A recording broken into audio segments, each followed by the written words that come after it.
Alright, in this video I'm going to show how to make a chili string, both for decoration and for culinary uses as well. And it's that time of year again for gift giving coming up soon here in November 2024. So this is kind of a cool little gift you can give to people with either dried or fresh chili peppers. That is if they like spicy stuff, obviously. And then, you know, you've got your garlic bulb here, which is optional. And yeah, it's fairly easy to make. It's fairly quick to do. Something you can sit down and listen to a podcast or watch TV or listen to music or whatever, or audiobook, and just put together. And you can make a make a number of them in a fairly short amount of time. So let's get to it. And I've been making a few of these in the past, and I've been meaning to make a video on how to do this. And again, you can just hang these in your kitchen or as a decoration, and you know, never use it, you know, but you can certainly use the peppers. These are hot peppers, and with a garlic bulb at the bottom. All right, so I've got raffia that's tying everything together, and then you just kind of hang it like that. So I have a bunch of peppers from my garden this year that we grew. These are Thai chilies, I believe. You can use whatever peppers you want, but the key is to make sure that they're dry. You can use them fresh for something like a real quick gift that you know that the person that you're giving it to is going to use right away. Because what happens is if you tie these too tightly, you can cut them in half. But then if they're fresh, they will shrink, and then it'll come apart.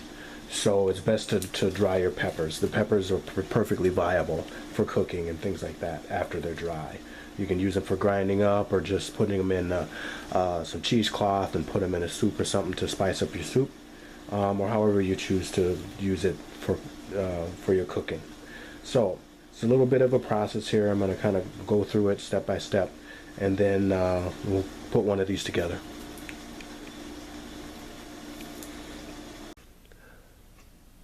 Okay, so to begin, you're going to need some cloves, some whole cloves of garlic for the bottom piece.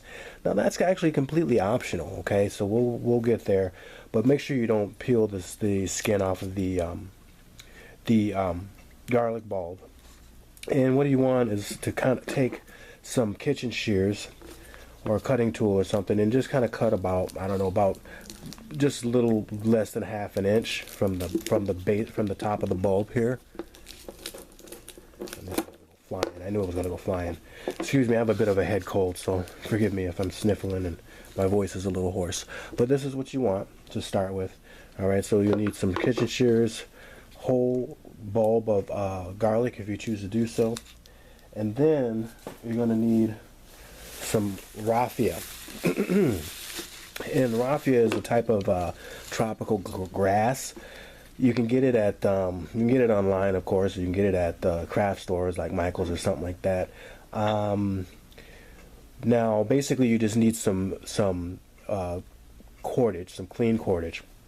Natural fiber would be best. Cotton, hemp, you know, any sort of natural plant fiber would be best. If you do choose to get some twine, be careful and read how the twine is treated. Sometimes the twine is treated with like a chemical similar to what they put on telephone poles. So I would kind of stay away from twine unless you know it's actually just straight natural fibers. Okay, so I like using raffia because it's, you know, for certain projects, because it's relatively cheap, easily available at where I'm at, and oh, you could use sedges as well, and I've done videos on making coil basketry with sedges that are growing around lakes, at least in my region, Zone 4. We have a lot of lakes up here. So that's another plant fiber you could use. You could probably use cattail fibers as well, dogbane, basswood fibers, slippery elm fibers. So there's all kinds of plant fibers that you could go out and harvest and use for natural fiber. Okay. All right. So, anyways, for this project, we're just going to use raffia. So what I want to do is I want to pick out 4 strands, because raffia is pretty long. And I want a nice long piece here. So I'm going to go from the back side here, and I just want to pick out like 4 actually good pieces. Okay, we're going to need 4 good pieces here. So, and it can get kind of messy, so you got to be careful. So some of these are kind of thin, but I think for this demo it'll be all right. So I've got 3 here, and then I got 1 more here. They should be roughly the same length. Okay, so what and I'm gonna get rid of these stragglers here because it'll make it confusing. Let's see, yeah. So raffia, you know, people use raffia to line Easter baskets and things like that, and different other kind of floral decorations and stuff like that. So we just kind of want to match these 4 strands up. And there's a pretty long piece, okay. And then I'm gonna wet this down, okay. I'm gonna moisten this when we get going. But what I want to do is I want to take these four strands here. I'm gonna bend them over, and I want to make an overhand loop. That's gonna be our hanging loop. So you see, I'm just making what's called a bite and knotting nomenclature, and then just gonna do an overhand loop or an overhand knot, but it's overhand knot in the loop like this. Okay, real easy, just like if you're tying your shoe. That's the first thing you do, is you make overhand knot. Okay, so you have something like this. Okay, nothing real fancy. And then what I can do is I can take my shears and I can kind of snip this so that it's real close. Okay, so so that's pretty much it to get it started, and I'm going to wet these down. Now, set this aside. Now, the next thing you're going to need or want is I have my little harvest basket. I didn't make this. I'd like to try to figure out a way to deconstruct this. It'd be kind of interesting to try to make something similar like this. It's made of bamboo. Got it at the local Asian store. So anyways, we've got our bulbs here. I'm just setting these aside. But what I want to try to do is I want to try to find, for the ones that I'm making now, I'm using 25 of these peppers, okay? And I want them as straight as I can get them. These are they're still not completely dry, so I could probably make them straight. So I'm just going to pick out 25 of these, and then I'm going to sort them out by size, shape, and sometimes even color. So it depends on, up to you, how you want to how your finished piece is going to look, whether they're all small, whether they're all long, whether they pyramid up or they pyramid down based on shape, size, and or color. So there's a bit of an art to it when you get going. Okay, so I'm going to pick out 25 of these, and then we will begin. All right, so I have picked out 25 peppers, and these are, again, everything except for the raffia we grew in our garden. And these peppers we've had, they were fresh. It took them a couple of weeks to dry out because it is fall here in the upper Midwest. So it's not very conducive for drying things. Anyways, they're somewhat pliable, so I'm able to straighten them out a bit. Okay, so all I want to do now, I can leave them just like this and just make a rough hanging, but I'm gonna straighten these up, and I'm gonna kind of sort them by size, right? So some of these are about the same size, some of them are larger, some of them, are smaller. Again, if there's real discrepancies in color, then that's how I would separate them. If I was trying to do something real decorative and creative, so a lot of these are about the same size. So just like that. So that's really the next step, is you want to take your peppers and sort them out. Select them and sort them out.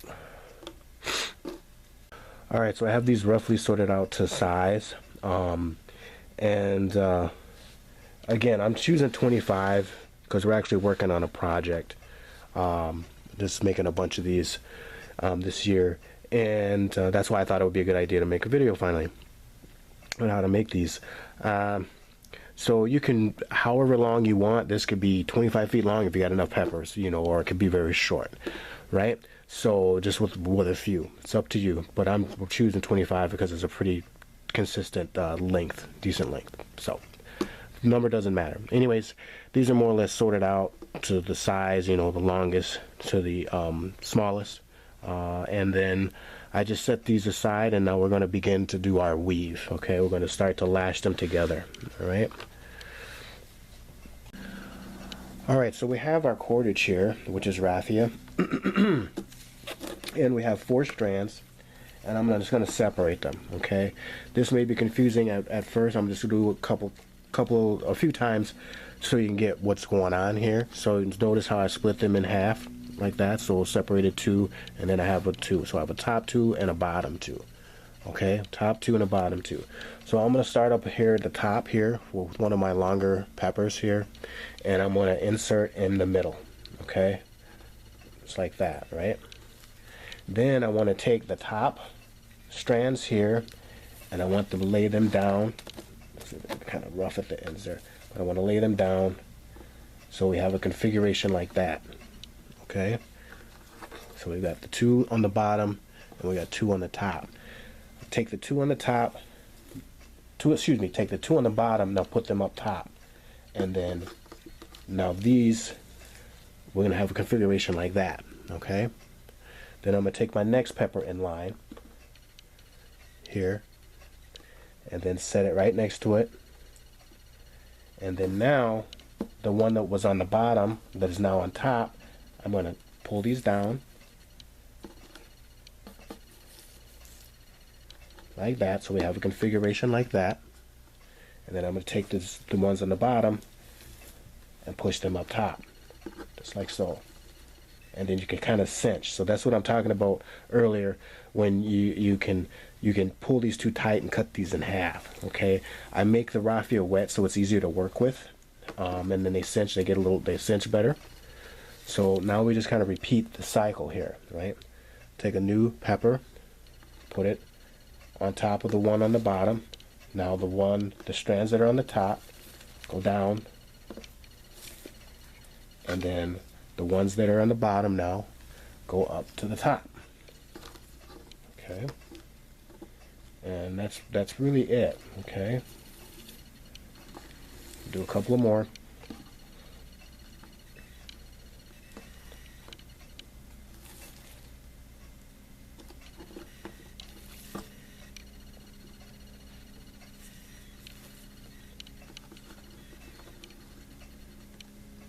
Then cinch it. Okay, takes a little bit of practice, but little finger dexterity as well, but you'll get it. Okay, take the next pepper in line, put it in the middle, take the 2 strands that are on top, lay them down alongside the ones on the bottom. Then these 2 that are in the middle on the bottom, I pull them to the top, put them on top, and then I can cinch them. Okay, I want them firm, I don't want them tight, I don't want them loose, so somewhere right in the middle.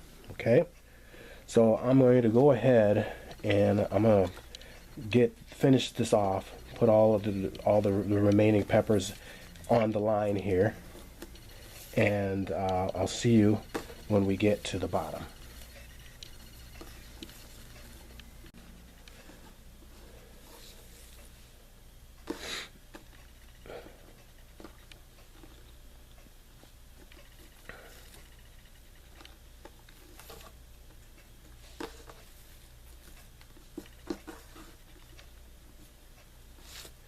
And this is the last one. So we're just going to finish this up, and I'll show you how to tie this off. And it's really easy. We're just using really 1 knot, and the only knot we're using is an overhand knot. So really this is what we have for the 25 that I had chosen. And again, these are still somewhat soft, but they're dry. They're not like bone dry, but these will work. Caveat, I should have mentioned it to start. You might want to wear gloves and or wash your hands before you touch your eyes or your mouth, okay, or your nose or anything like that, because these peppers do their capsium, or whichever the active constituent is that burns, it is on the surface of the skin. So again, you might want to wear a mask, you might want to wear gloves, and you definitely going to want to wash your hands if you don't wear gloves or something like that. Trust me. Okay, so Excuse me. Once we're at the end here, all I'm going to do is just take this and take these two strands and just make like I'm tying my shoes. Just make an overhand knot. I'm gonna make sure to get both strands in there. Okay, hopefully you can see that. Just like you're tying your shoes. Really simple, real easy. And that's that. Okay. So now this is all together. Okay. This is all together. So, and again, you could totally just cut these strands or leave them long and just kind of have a long pepper string like that. That from the top down, you can just pull out peppers as you need them, not from the bottom. Okay, because then it'll come apart. But then you can just cut off peppers or cut pieces of the pepper if you don't need to use all of it, or just leave it up for decoration, like I said. But we're gonna go one step further, and we're gonna add a garlic bulb at the bottom. Okay. So again, at this stage, we're pretty much done. If we wanted to just make a pepper string, but we're gonna go one step further.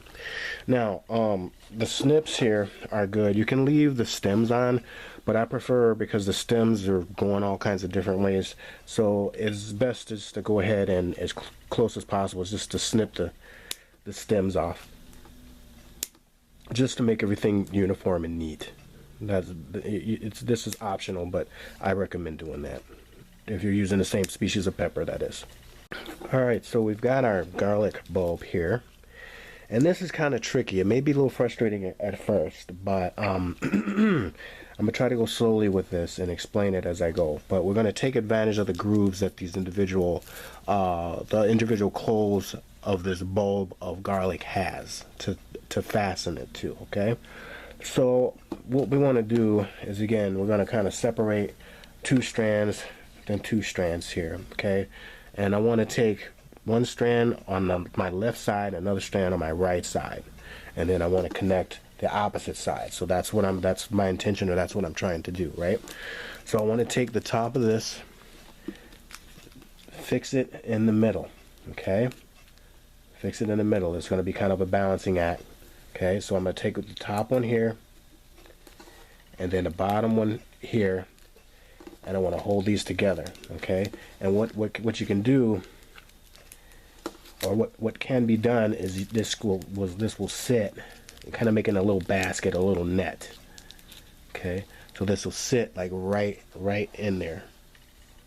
Okay, and then I'm going to take my other two, find a groove.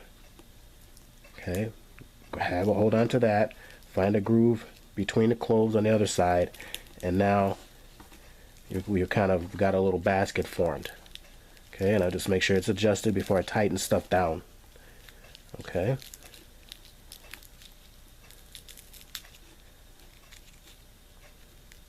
Okay, so, and I'm pinching this tight. Okay, so what I like to do, sometimes it can be a little frustrating because it'll come apart on you, and you just start over. Not a big deal, because sometimes it might have to rotate the clove of garlic to find the right grooves. But once you get it set in there, it'll hold.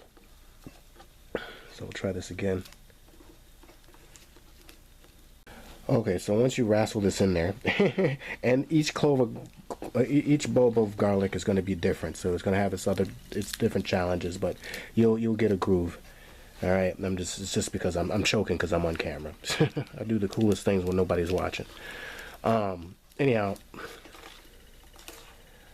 I twist this and make sure that my basket is proper, just holding my clove, and then all I have to do is make another overhand knot.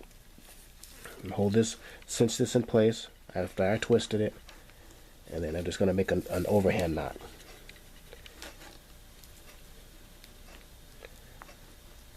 So sometimes it's good to twist these here like that, because this raffia likes to be a little uncontrollable at times, a little unruly. Alright, once I get my knot in there, I go ahead and I make sure everything's still in place, and I cinch down. Okay, make it tight. Okay, and this should hold. Yep, everything's in place. And so now we have our bowl attached. Okay. And so that's pretty much it. So we're pretty much done. I could leave this as a tassel as long as I want. This is a little bit too long. I'll do it like that. And so now we have our finished pepper string, pepper hanger, right? Culinary string. Alrighty. So that's pretty much it. And again, there's many ways you could do this. By sizes, by colors, by different species of peppers. You know, you could add cinnamon sticks to this. I mean, the sky's the limit. It's all based on your imagination and your materials at hand. But again, the caveat is, especially if you're really sensitive to either garlic or peppers, you want to wear gloves, or at the very least, make sure you wash your hands before you touch your face. Okay, anywhere in your face, your eyes, nose, ears, any of the openings in your face. And even if you have to take a break and go to the bathroom, and you gotta touch sensitive areas or whatever, make sure you wash hands. Okay, that's a warning. All right. So, anyways, I hope you get something out of this, and these are great gift-giving ideas for this holiday season. And I just wanted to share this with you because I thought people might enjoy it. Again, don't forget to like, share, and subscribe.